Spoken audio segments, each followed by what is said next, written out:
Esta é uma série de estudos sobre o Reino de Deus, ministrada por Valnice Milhomens. Cassete número 5.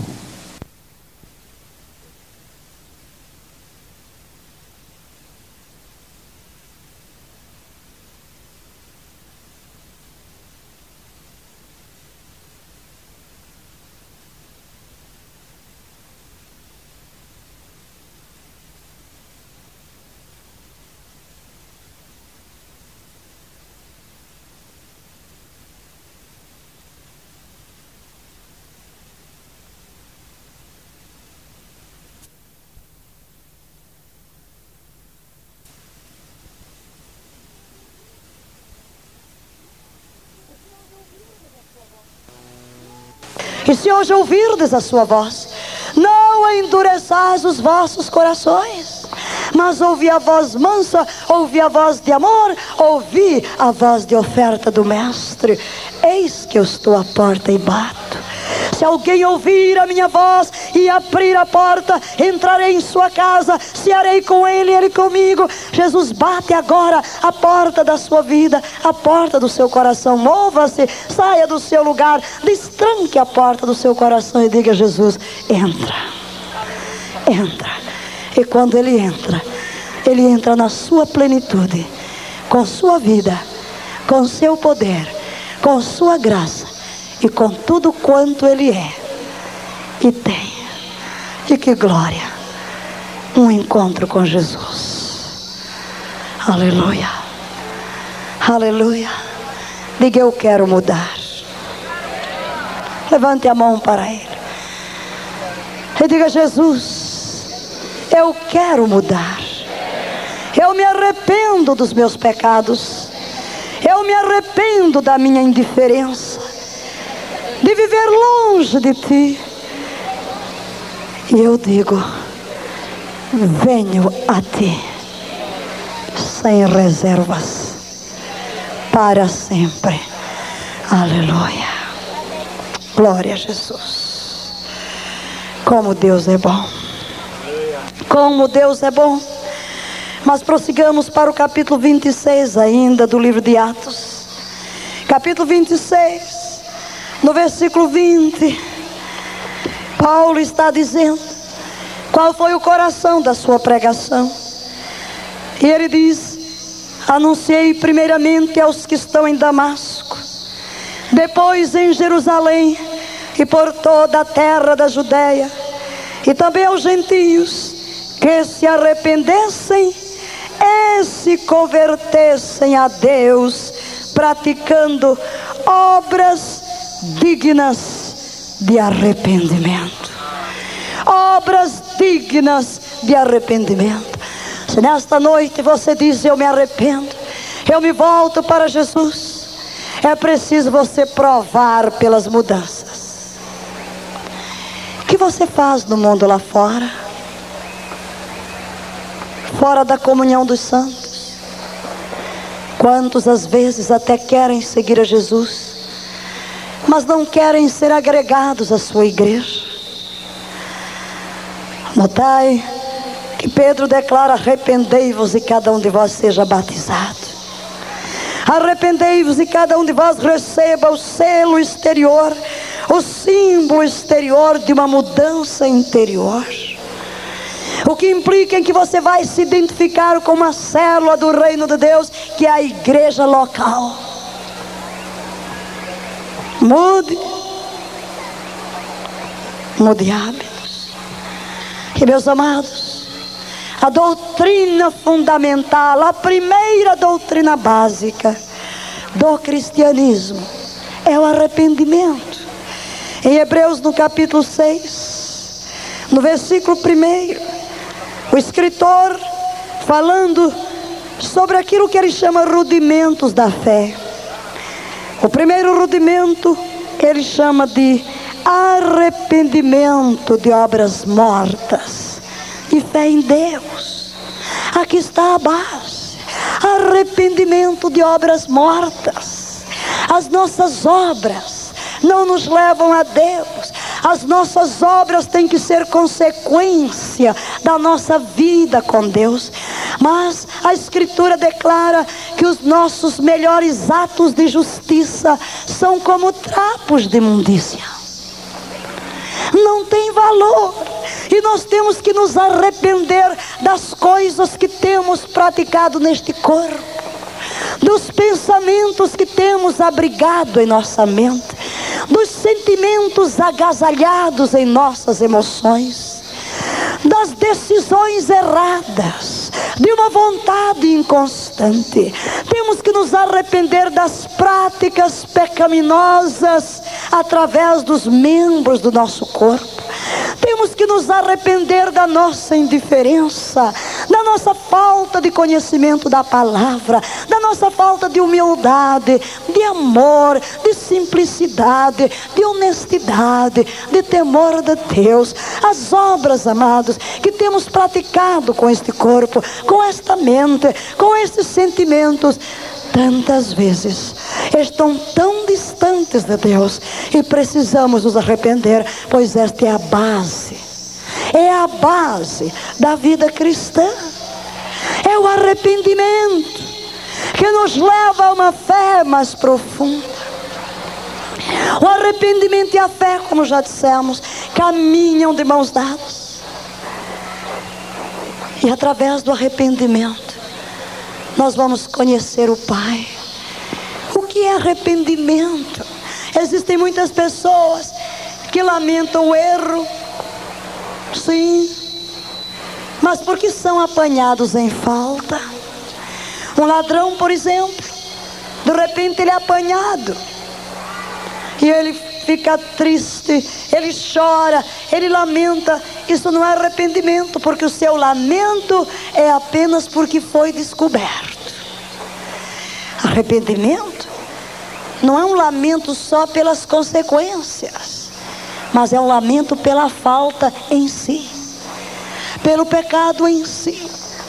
O ladrão arrependido é aquele que lamenta o fato de ser ladrão, e por causa disso põe um ponto final no seu caminho de roubo e passa a ser honesto.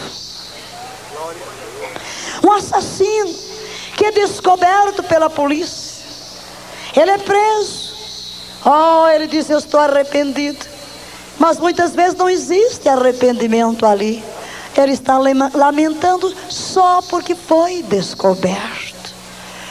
O criminoso que se arrepende é aquele cujo coração de ódio é transformado num coração cheio de amor, num coração cheio de perdão.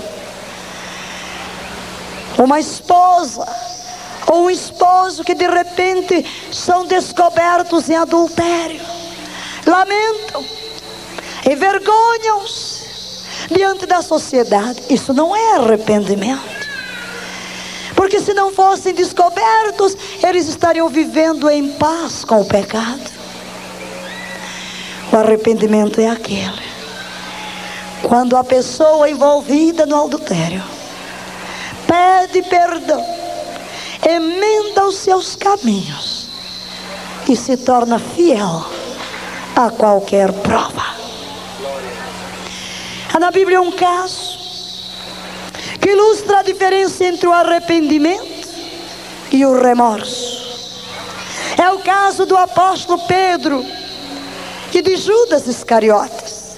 Ambos eram discípulos de Jesus, ambos caminharam com Jesus e ambos traíram a Jesus. Judas vendeu a Jesus por 30 moedas de prata. Pedro negou vergonhosamente, sob juramento, diante das criadas, dos criados do sumo sacerdote. Jurou que não conhecia Jesus. Esta é uma traição. Jesus estava sendo julgado. Jesus estava sofrendo dores de chicotadas. Jesus estava sozinho, entregue aos seus algozes, aos seus acusadores. E Pedro, que jurara fidelidade até a morte, está se aquentando junto à fogueira onde estão os inimigos de Jesus e nega conhecê-lo. Se formos classificar a atitude de Pedro e a atitude de Judas, elas não diferem muito. São traidores. Mas o que acontece? Quando Judas cai em si e vê que Jesus foi condenado, o seu coração é estraçalhado. E ele corre para o templo, vai aos sacerdotes, toma as moedas que queimam na sua mão e dizem: eu traí sangue inocente. Reconheceu a sua falta, atirou no templo as moedas e foi enforcar-se. Por quê? O remorso mata. O remorso destrói. Porque o remorso é uma acusação a si mesmo. Mas não há mudança no remorso. Há uma depressão. Pedro, quando estava traindo a Jesus, negando, ouviu o galo cantar. Jesus lhe dissera: antes que o galo cante, 3 vezes me negarás. Pedro diz: eu? Jamais. Por ti darei a minha vida. Todos podem te abandonar, eu jamais. Mas após a 3ª negação, ele ouve o galo cantar e levanta os seus olhos.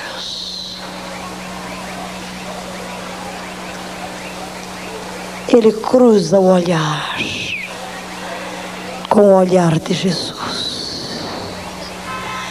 Jesus está olhando para ele. E eu acredito que aquele olhar de Jesus estava perpassado de amor.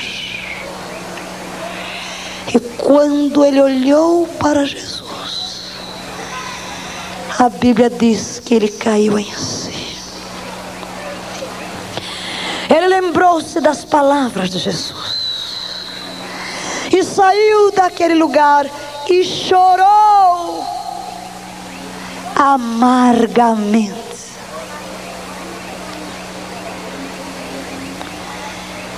Pedro não se enforcou, mas ficou quebrado. E na manhã da ressurreição, quando Maria chegou dizendo: eu vi o Senhor vive. Que fez ele? Correu e foi ao túmulo. Correu. Apesar de ter traído, ele não podia esquecer o olhar de Jesus. Judas se voltou para dentro de si. Pedro olhou para Jesus.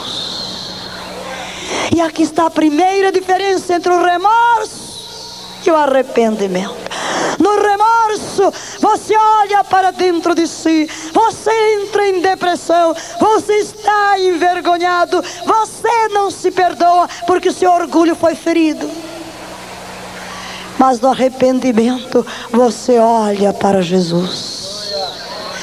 Você olha para Jesus e chora, mas não chora apenas de autocompaixão. Você chora na presença de Deus, porque sabe que muitas são as suas misericórdias, porque as misericórdias do Senhor são a causa de não sermos consumidos, porque elas se renovam cada manhã. Elas não têm fim. Jesus manda um recado para Pedro. E é interessante notar aqui, porque talvez você tenha traído já Jesus, talvez você tenha negado a Jesus, Talvez você se tenha rebelado contra Ele. Talvez até o inimigo está dizendo: não há jeito para você. Você cometeu pecado contra o Espírito Santo. Não há perdão. Você se auto-excluiu. Mas ainda assim o amor de Deus não desiste de você. Aleluia. E é por isso que Jesus disse para Maria: vai dizer a meus irmãos e a Pedro. Por que Jesus separou Pedro dos demais? Porque Pedro havia se auto-excluído. Deus nunca nos exclui. Somos nós que nos excluímos da sua graça. Mas um dia, lá junto ao mar da Galileia, Jesus se encontra com Pedro e diz: Pedro, tu me amas? Pedro disse: Senhor, tu sabes que eu te amo. Só que a palavra que Jesus usou, tu me amas, é um amor forte. É aquele amor que suporta a prova. É aquele amor que não falha. É aquele amor ágape. E o verbo que Pedro usou era um amor mais fraquinho. Pedro disse: Jesus, ele queria dizer exatamente: tu sabes que eu não te amo com esse tipo de amor. Meu amor por ti é filéu. É um amor amizade. É um amor interesseiro. É um amor que falha. Apesar disso, Jesus disse: apacenta os meus cordeiros. E Jesus interroga a segunda vez: Pedro, tu me amas? Aquele amor que suporta toda a prova. Pedro diz: Jesus, tu sabes que eu te amo. É um amor ainda fraquinho. E a terceira vez Jesus diz: Pedro, tu me amas? Só esse amor fraquinho, esse amor amizade, falho.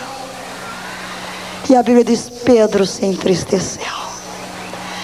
Porque a terceira vez Jesus usou este verbo, filéu, e disse: Jesus, tu sabes todas as coisas.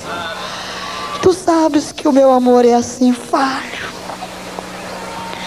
Mas no fundo, Pedro queria dizer: Jesus, apesar de eu ter te traído, eu te amo.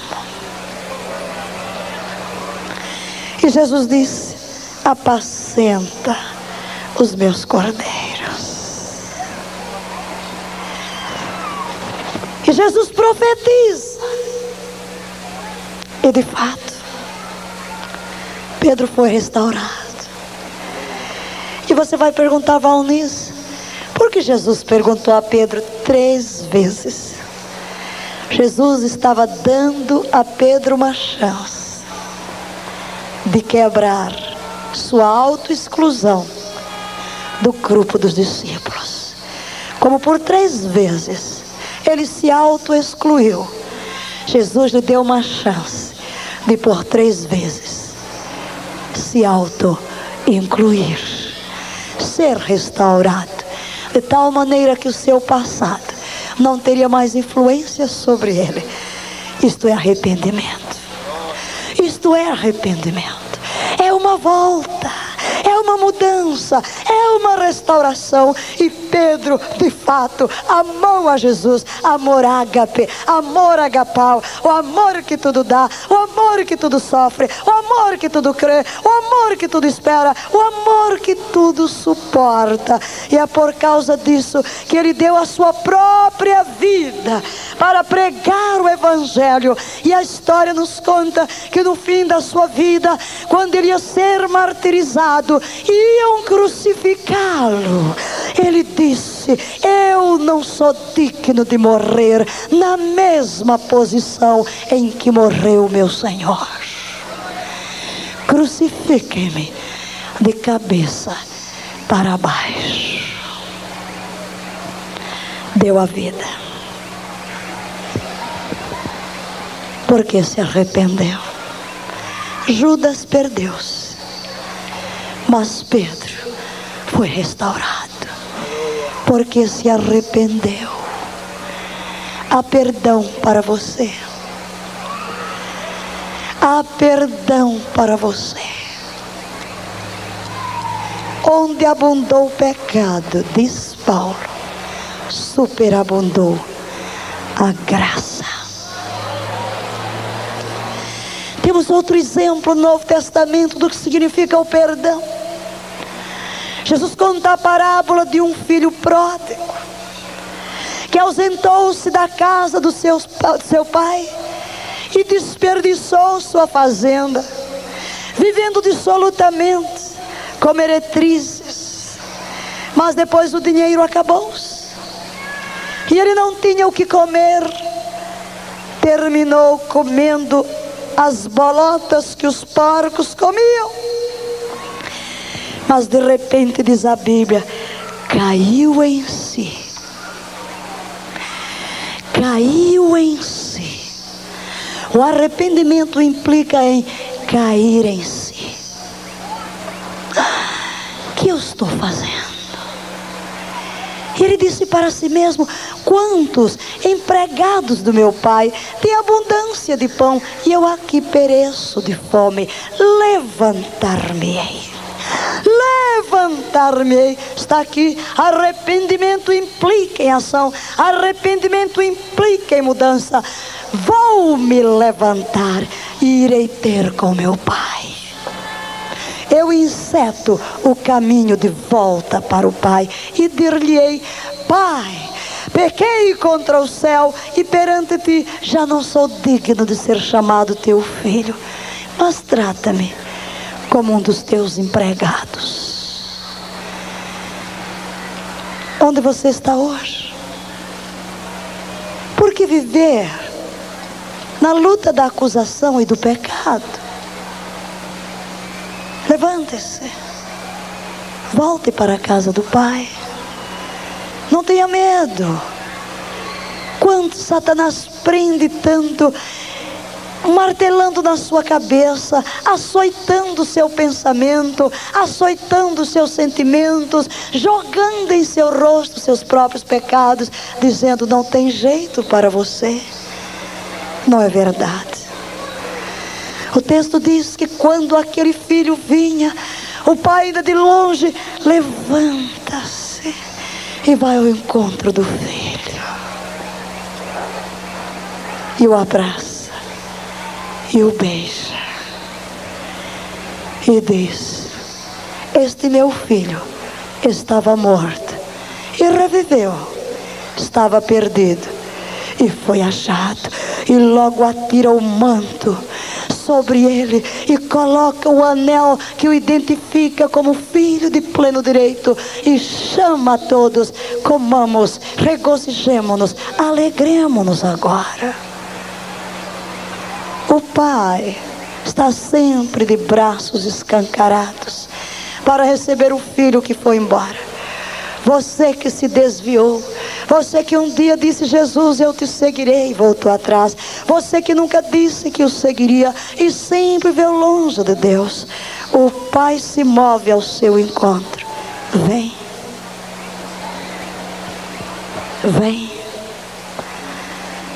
Mas amados, nesta hora Deus tem uma palavra também para a sua igreja.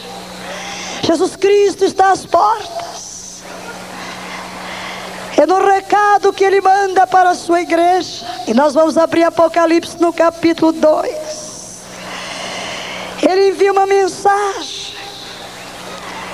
E essa mensagem se repete, convidando a igreja a se arrepender. Porque arrepender, cada vez que nós agimos contrariamente aos padrões de Deus, precisamos de arrependimento. Quando nós viemos a Jesus, arrependemos-nos da nossa vida inteira de pecado. Mas o caminhar com Cristo exige arrependimento constante. Cada vez que firo o meu Senhor, não obedecendo a sua palavra, cada vez que ajo contrariamente ao Espírito de Cristo, eu sou convidado a mudar. Eu sou convidado a me arrepender, a pedir perdão. João declara que se nós confessarmos os nossos pecados, Deus é fiel e justo para nos perdoar os pecados e nos purificar de toda a injustiça. E vejamos em Apocalipse, no capítulo 2, a igreja de Éfeso, no versículo 5, ele diz: lembra-te de onde caíste e arrepende-te, pratica as primeiras obras, e senão brevemente virei a ti e removerei do seu lugar o teu candeeiro, se não te arrependeres.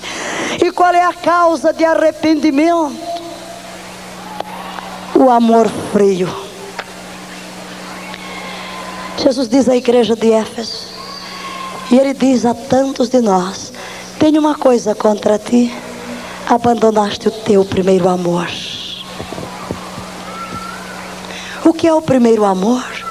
Um amor fervente, um amor intenso, um amor apaixonado, um amor ardente. Aquele primeiro amor, quando nos encontramos com Jesus Cristo, nosso coração extravasou de amor, fomos conquistados por Ele. Mas quantas vezes, andando pelos caminhos da vida, sofrendo as contaminações do mundo, esse amor vai esfriando, esse amor vai arrefecendo. E Jesus chega e diz para a igreja: igreja, arrepende-te, porque senão eu terei que remover o teu castiçal. Lembra-te de onde começaste a esfriar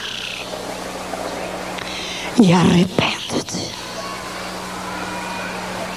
Quantas vezes esse amor frio é a causa de lares desfeitos.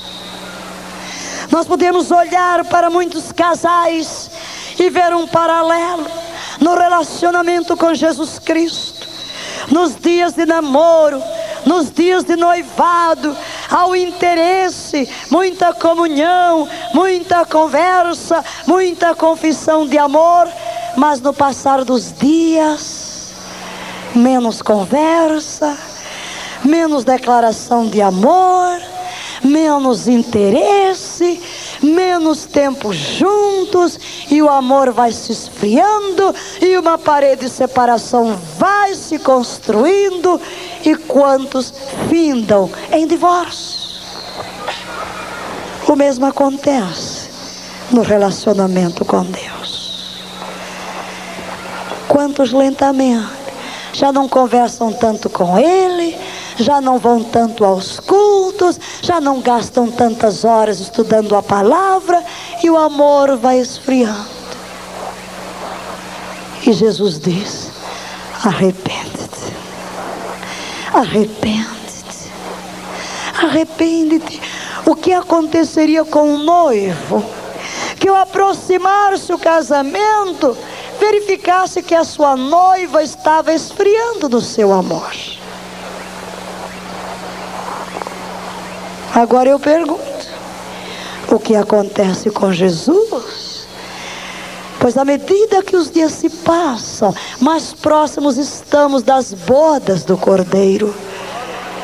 Quando Jesus vai desposar a igreja, o que acontece com Jesus? Olhando para a igreja e vendo que o seu amor se esfria à medida que se aproxima o dia do casamento.